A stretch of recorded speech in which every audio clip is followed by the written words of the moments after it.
Hello and welcome to Eskay Today. I'm your anchor, Graham Wolstenholme. And on today's news, NCA issues a warning to criminal gangs, benefits revoked from young people, Arsene Wenger praises Jack Wilshere, monster crash, and Olympic torch has to be reignited by a cigarette lighter. In our lead story today, Keith Bristow, the Director General of the new National Crime Agency, has issued a stern warning to criminal gangs, saying there is a different government, a different name, but their targets remain the same. These sentiments, however, are all too reminiscent of Tony Blair's statements when the Serious Organised Crime Agency was announced in 2006, an agency that was scrapped soon after its formation. Mr. Bristow insists that this time it's different and they will have a much more high-profile police-led response. This is illustrated vividly in an NCA briefing paper which features an image of a suspect face down on a car roof, surrounded by officers in the NCA branded uniforms. The criteria of the organisation's duties have also been broadened, taking responsibilities in the border agency, the Police Training College and the National Online Child Abuse Unit. Mr. Bristow will also have greater powers, including being able to order forces to do his agency's biddings. Here's what he had to say on the matter. It's the central idea of not operating as an agency alongside others. We need leadership to bring agencies together based on a clear intelligence picture, so we're intelligence-led, and we target our interventions appropriately. And our top priority is continuously disrupting people involved in organised crime, day in, day out. David Cameron shocked thousands of unemployed youths yesterday by announcing that the Tory party plans to remove the housing benefit and job seekers allowance from young people. Naturally, this has come under heavy criticism, as there simply isn't enough jobs for everyone. Critics of the bold movement include the independent David Blanchflower, who said denying housing benefits to youngsters will push them back home with their parents. And the spokesperson for the Youth Fight for Jobs, Claire Laker-Mansfield, said our challenge to this country's politicians is for them to stop blaming those who fall victim of the economic crisis. Experts believe that this has delivered yet another crushing blow to the Tories' hopes of winning the next general election. Arsene Wenger praised Jack Wilshere as an honest guy who had responded to a difficult week in which he was pictured smoking outside a nightclub by scoring a crucial equaliser for Arsenal against West Bromwich Albion yesterday. Wilshere struck in the 63rd minute to protect an unbeaten run for Arsenal, which now stretches back to 11 games. Asked whether he was sure that Wilshere had stopped smoking, Wenger replied, "I don't know," although the Arsenal manager did so with a smile that suggested otherwise. The goal was Wilshere's first in the Premier League since November 2010. Today the players not get away with anything, but today we got away with a little bit more, said boss Arsene Wenger. But they know the rules of the game and the rules of the modern society, and they have to deal with it. What is more interesting is what he shows the response on the pitch. A rally in Mexico led to a vehicle driving through a crowd, killing 13 and injuring 80. The spectators included 2 children. The driver had lost control of the monster truck, driving into a crowd after flying over piles of cars as part of a stunt. The victims had tried to flee, but not many got trapped by the monster wheels. One man injured and fell. He said, "I fell over, and when I turned around, I saw the tyre very close. It hit me and threw me to the other side." Jesus Manuel Ibarra said that he'd been very lucky, but he didn't lose his life throughout this incident. On Facebook, 67 names have been listed on so far by people injured by the Health Ministry officials yesterday, and made urgent appeals for blood donations and help from doctors and nurses. Another spectator said that the driver had hit his head and his helmet flew off. The truck came directly at where we were. Unfortunately, Daniel's mother and sister were 2 of the 80 injured. Investigators are looking into the possibility of mechanical failure.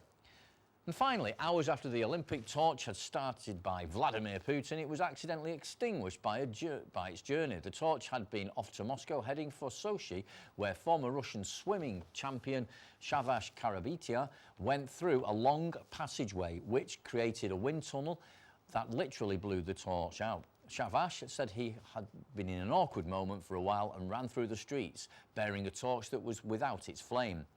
He was soon notified of the situation, and the crowd and camera phones were whipped from pockets as the spectators, presumed to be part of the actual security staff, procured a cigarette lighter from his pocket and proceeded to light the Olympic torch.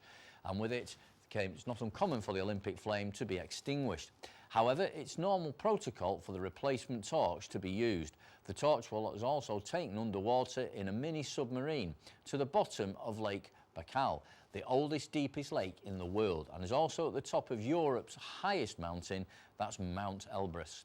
Going back to the benefit story, now we have hard-working Kelly Knott in the studio with us today to discuss a little bit more on the cuts made by the Tories at their conference earlier last week. Right, okay, glad you could join us there. Just going to ask you the first question now. What do you feel should happen with unemployed people? We'll go to the youth side very soon, but what do you think of actually making people pick up litter that have been out of work for 3 years? Do you think that's a fair assumption that that should happen, or do you think there should be other ways? It depends whether they're actually wanting to work and they literally can't just find a job themselves, or they need a little bit of help. But it would be better for people that just want to sit around and just be on benefits, really. It'd be better for them to do the community service and help out the community as well. But do you feel, in a way, they're being criminalised? People being out of work are now being treated like criminals? Because, as we know, community service is safe for prisoners that have committed various sort of crimes, such as burglary, ABH, GBH, such and so forth. Do you feel that people coming up to those 3 years are going to feel penalised? They're going to feel as though they're being criminalised? They're no better off than a criminal. So don't you think that would push them into thinking, well, hang on a minute, I've been out of work 3 years, I'm going to be made to do community service, so why not go and commit a crime? I might get away with it. Do you think that's pushing people into more criminal sort of activities, would you say? When you think about it that way, it could also lead to that.